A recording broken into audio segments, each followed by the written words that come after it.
Ganta version ఇలా ఉంటే గంటా రాజీనామా ఆమోదానికి రాజకీయ కుట్ర ఏముందన్నారు స్పీకర్ తమ్మినేని సీతారాం. గంటా రాజీనామా లేఖ ఎప్పుడో తనకిచ్చారని, తాను మానవతా దృక్పథంతో ఆలస్యం చేశారని తెలిపారు. ఇప్పుడు స్పీకర్ గా తన పదవీ కాలం ముగుస్తుండటంతో యాక్షన్లోకి దిగాల్సి వచ్చిందన్నారు తమ్మినేని. దీనిపై మరిన్ని వివరాలు మా సీనియర్ కరెస్పాండెంట్ శ్రీనివాస్ అందిస్తారు. ఏపీ శాసనసభాపతి తమ్మినేని సీతారాం ఉన్నారు. ఆయన అడిగి మరిన్ని వివరాలు తెలుసుకుందాం. సార్ చెప్పండి, మీరు తీసుకున్న నిర్ణయం ఇప్పుడు పెద్ద దుమారంగా ఉన్నటువంటి పరిస్థితి, దీన్ని ఒక రాజకీయ కుట్రగా ప్రతిపక్షాలు ఆరోపిస్తున్నటువంటి పరిస్థితి, ఏమంటారు, మీరేమంటారు? ఇది రాజకీయ కుట్ర ఏముంది ఇందులో రాజకీయ కుట్ర ఏముంది? అసలు రాజకీయ కుట్రలాగా మీకు అనిపిస్తే చెప్పండి, ఇక్కడ కుట్ర జరిగిందా అని చెప్తాను. అంటే ఇన్ని రోజులు అటు ఫిర్యాదులు కావచ్చు, గంట లేక రాజీనామా లేక కావచ్చు, ఇన్ని రోజులు ఒక కోల్డ్ స్టోరేజ్లో దాచిపెట్టి ఈరోజు రాజ్యసభ ఎన్నికలు సమీపిస్తున్నటువంటి వేళ దీన్ని ఒక అస్త్రంగా ప్రయోగిస్తుంది. ఇది ఒక జగన్మార్క్ రాజకీయం అని చెప్పేసి గంట కావచ్చు, మిగతా ప్రతిపక్షాలు నాయకులు కూడా ఆరోపిస్తున్నారు. వారికోస్ వెయిన్స్ వ్యాధికి కేవలం 30 నిమిషాల్లో చికిత్స. కాల్ చేయండి 9989527715. నో మీకు తెలిసిన విషయం అదే. మీకు కొన్ని విషయాలు తెలియాల్సినటువంటి అవసరం ఉంది.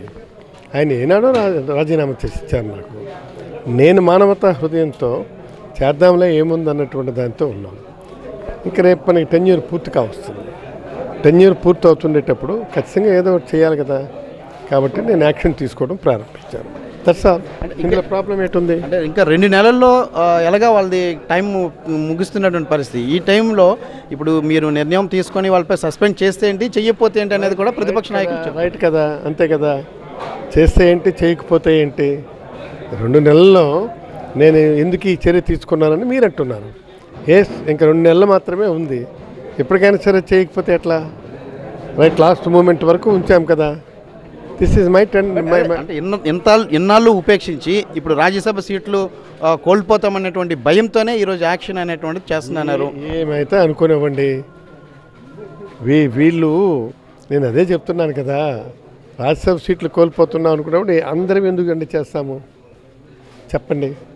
రాజ్యసభ సీట్లు పోయేటప్పుడు ఇప్పుడు మా వంశీ ఉన్నాడు, ఖచ్చితంగా మేము ఉంచుకోవాల్సినటువంటిదే. అలాగే మరొక 2-3 ఉన్నాయి, ఖచ్చితంగా బాసుపల్లి గణేష్ ఉంది, అలాగే మద్దాల గిరి ఉన్నాడు. ఇవన్నీ మా సీట్లు, మేమెందుకు తీసుకుంటాము? పోనీ వాళ్ళు ఏదో నేను రాజీనామా యాక్సెప్ట్ చేశానంటే దేర్ ఈజ్ మీనింగ్. గతంలో నేను పలుమార్లు కలిసినప్పుడు ఎటువంటి స్పందన లేదు. ఈరోజు సడన్గా ఒక్కసారిగా నిర్ణయం తీసుకున్నారని చెప్పడం ఒకటైతే, ఇది కేవలం రాజ్యసభ కోసమే ఇచ్చేస్తున్నారు, కుట్ర జరుగుతుంది, దీన్ని లీగల్గా కూడా ఫైట్ చేస్తారని కూడా గంట చెప్తున్నారు. మంచి చేయనివ్వండి. ఆయన రాజీనామా చేసి నాకు అప్పచెప్పగలిగింది లీగల్గా ఆయన ఫైట్ చేసుకుంటా ఉంటే చేసుకునేవ్వండి. That is his right, is a fundamental right, fundamental opinion కాదనడానికి ఏం లేదు కదా. Let him go to his what all the necessary arrangements, he will go according this thing. దాంతో తప్పేముంది? ఆయన వెళ్తామంటున్నాడు, వెళ్ళనివ్వండి. కోర్టుకు వెళ్తామంటున్నాడు, కోర్టుకే వెళ్ళనివ్వండి. ఏమవుతుంది? సార్, ఈ పార్టీ ఫిరాయింపుల చట్టం ఏం చెబుతుంది? ఇప్పుడు నోటీసులు ఇచ్చి వారం రోజుల్లోనే సమాధానం చెప్పాలని టైం ఇచ్చారు. ఇంకోవైపు 2-3 నెలలు ఎన్నికలు వస్తున్నాయి.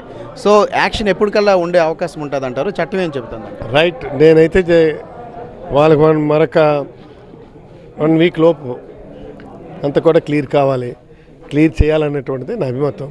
ఆ తర్వాత దాని ఇష్టం. అంటే తర్వాత సస్పెన్షన్ వేట్ పడే అవకాశం ఉందంటే తర్వాత దాని ఇష్టం. నేను తర్వాత చెప్తానన్నాను కదా. చల్